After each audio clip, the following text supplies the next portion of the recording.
Technology. Technical difficulties sometimes cause things to happen. And so I started this Facebook Live 3 or 4 minutes ago, and we had a little glitch. So we decided to delete that one and start over. Hi, I'm Kevin Eikenberry. I'm here to talk to you tonight about one of my favorite topics, leadership development, organizational leadership development. I'm excited to spend a few minutes with you. So the reason for this session tonight, the reason for this Facebook Live today is that I have some questions that people have already asked me, and they've asked me in relationship to a brand new free masterclass titled The Journey to Remarkable Leadership, Your Journey to Remarkable Leadership. That's a series of 3 videos. The first one was released today, but no worries. If you didn't get started with us, you weren't aware of it even, there's still time. You just go to kevineikenberry.com/way. It's right there in the side.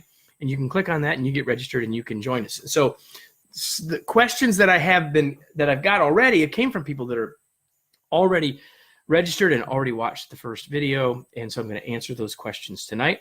If you have another question for me about leadership, about leadership development in your organization, you can ask me and I'll do that as well. But I got these 3 questions I'm going to definitely answer. And they're in relationship, they're connected to the first video in the series. And tonight we're going to really talk about organizational leadership development from the organizational perspective. And so while if you're an individual leader hoping to get some insights for yourself, you will. But just so you know that our biggest purpose tonight is to think about this organizationally. And again, if you haven't yet signed up for the free masterclass, kevineikenberry.com/way. It's in the side. It's all there, ready for you to join us. But let me answer these questions. I have 3, and here's the first one. First one is, some of our leadership development programs haven't been as successful as we'd hoped. If that's you, you're not alone. And now I'm getting pushback from upper management to try something else. So we got something. Senior management, it's not going all that great. Senior management says, do something more. We need to develop our leaders, which is great. But the question is even greater. What should I do? Because if you're asking that question, you already know, well, what I don't want to do is the same thing I'm already doing. If we keep doing what we're already doing, we'll get more of the same. And if we're not happy with that, why would we stick with that? So it's a good call to change it up. Now, most people, when they get in this situation, they want to say, well, what's in the program and how do we tweak the program? And I would say that is not at all where we should start. I want you to take a bigger, broader view, and I want you to step back, because if we're going to get it right or better, we've got to do something different than we've done before. And the first thing we need to do is we need to have more conversation with senior management. And if you are senior management, you need to have more conversation with your peers about the reason why. Why are we wanting to develop our leaders? What are the business drivers? What are the benefits that we hope to gain from doing this? That's where we should start. Because leadership development shouldn't be something we need to do or that we ought to do or that everyone else is doing. We should be doing it for the best reasons.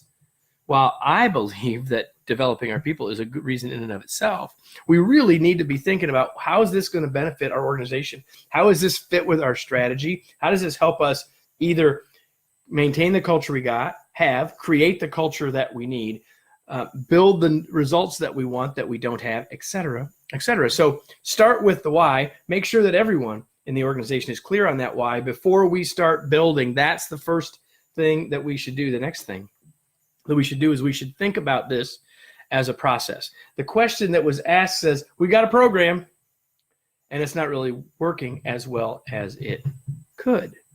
Well, part of the problem is we're thinking about an event. We're thinking about where we're going to register people, we're going to put them in it, and then they're going to be done. We're going to check the box and it'll be over. That's not how learning works. I mean, I could give you all sorts of metaphors about how learning really works. How learning really works is we learn some stuff, we go try some stuff, we practice it, we get better at it, we build a new habit, then we can layer some more stuff on top of it. And we can apply that to any number of things. Learning to play the piano, learning to ride a bicycle, learning to read. We could go on and on. For me, learning how to do Facebook Lives so that they're not awful. If we want to learn anything, it is a process. And so one of the things, once you figure out, here's the reason why we need to do this, we need to think process. If we can we can think process rather than event, we got a much better chance of success. That's the first thing I would say. The next thing is we need to make sure that we have clear expectations of what we want the program to be so that it matches up with what we want our leaders to know, be, and do. And so we want to make sure that we're clear about what we're doing. So don't just go out and buy a program. Even though you could buy something from me, I don't want you to buy it from me if it's not going to be the right thing. So you've got to be engaged. Don't just outsource this. Get together. Be clear about what your expectations are. Be clear about what you want your leaders to do. Hook all that together. And then once you build something, make sure it's all integrated end to end so that the leaders that are involved see how they can apply what they're using in real life. See, the problem with this, the question of, hey, we got something for developing our leaders and it's not working very well. The problem is seldom the content or the delivery or anything. There are a tremendous number of really smart people who know how to deliver something in a classroom that is engaging and interactive and all that. That's not the problem. The problem is, how do we make it really work in the real world when we get people back to work? And so we've got to make it a process and not just an event. I could go on about this for an entire webinar, but I promised myself I wouldn't. So I'm going to go on. So that's the first question. If you've got problems with how you're doing leadership development in your organization, don't just keep doing it, and don't just replace one with another. Don't just pick another author's book and do that, even if it's mine. What I want you to do is think about it in a bigger picture. Put it into the organizational context, understand the organizational why, know what you're trying to accomplish, build a process and not a series of events, and you got a much better chance of success. Okay, that's question number one. Question number two is, and I love this question. This question says, we don't have a very good process for continually filling our leadership pipeline with emerging leaders. What's the best way to get started in addressing this problem? Well, it's a great question because there's a couple of levels here. We could talk about leadership pipeline at any stage. Sometimes people want to think about succession planning, and all they really want to think about is how we fill the top spots. And that is super important, but it's not enough. We really need to be thinking pipeline all the way through, start to end. I love the way the question was framed in that regard. And so I want to talk about two pieces of this. The first one is that emerging leader. There's a country song that says, who's going to fill their shoes? And that's the question. Who's going to be the people that are going to take the frontline leadership roles that, they've never been leaders and now they're going to be leaders? Most people would call emerging leaders. How do we do that? So I want to give you a couple of ideas there, and then I want to talk about what do we do with those brand new frontline leaders before I'm done. So the first thing is we got to get really clear about what we want those frontline leaders to do. What is the expectation of them? What do we want them to, how do we want them to lead? What behaviors do we want them to exhibit? That's because if we're going to try to basically recruit or look for people to move into those spots, we want to look for matches to start with. Now, anyone who's an individual contributor making the jump to being a leader, it is hard. In many cases, I think it is the hardest job in our career to move from being an individual contributor, probably a very good one, to becoming a leader for the first time.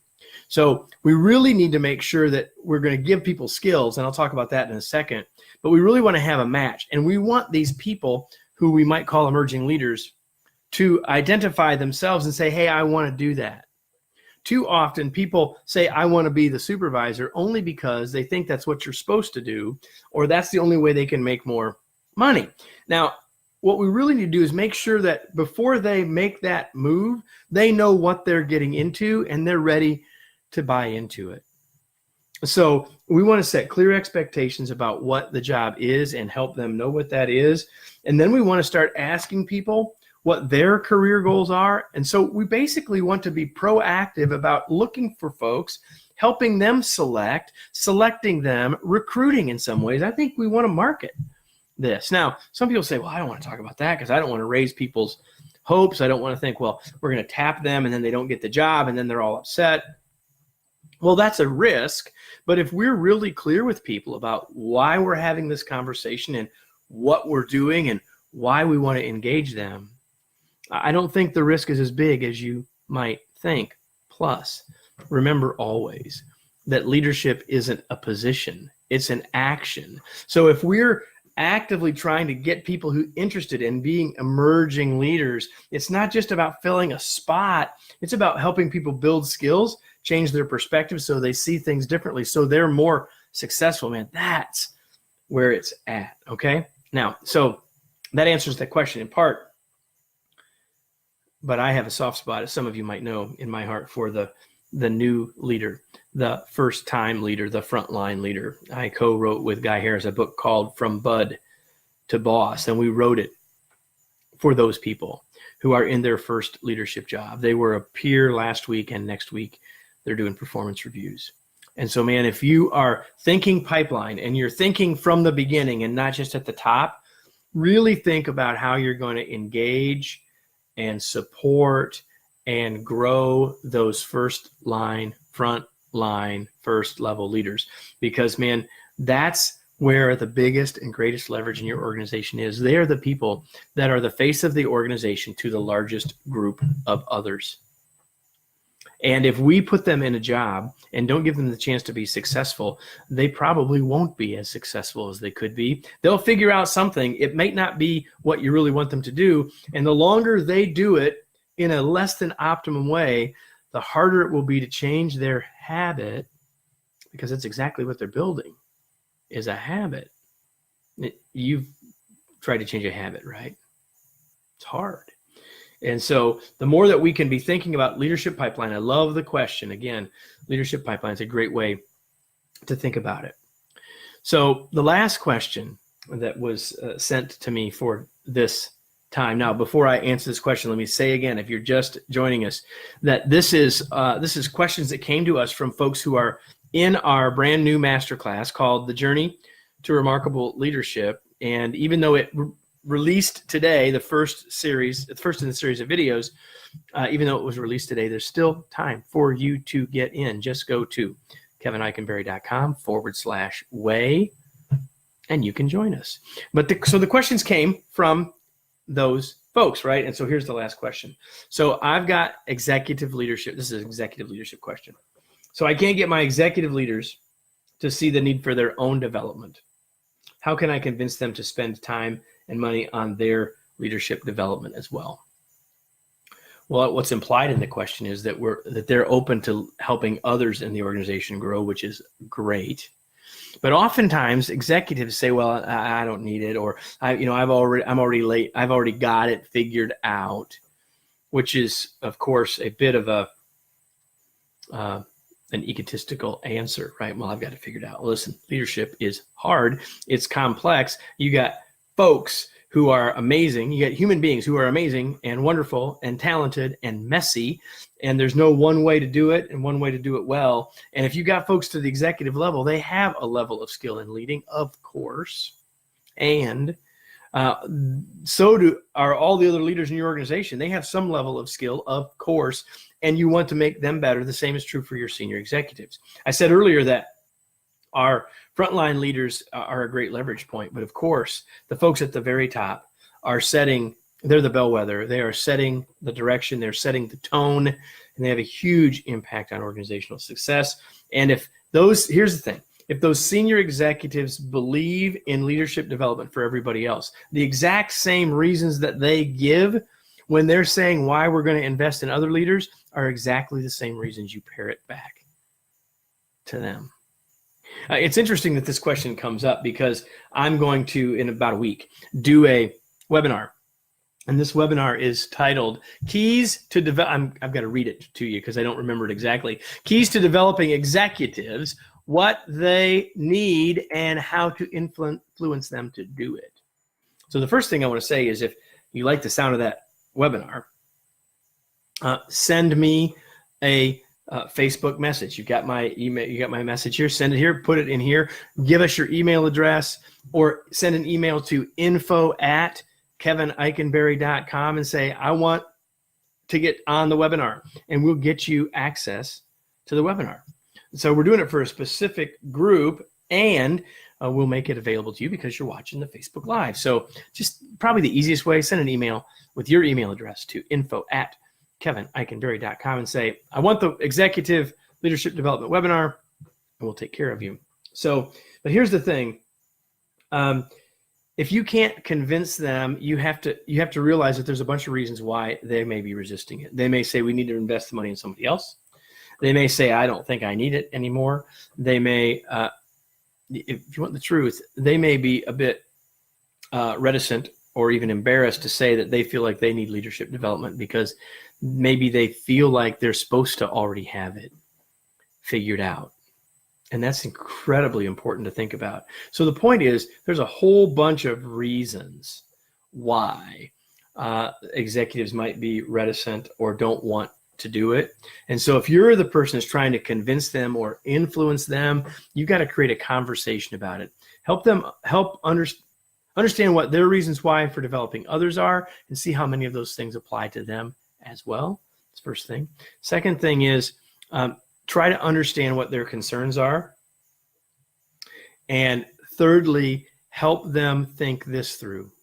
That even if maybe they're not sure they need it for them, when they realize the role model that they are for those that they do want to provide skills to, the reality is that one of the best ways that they can influence the development of the leaders in the organization is to show that they're in too.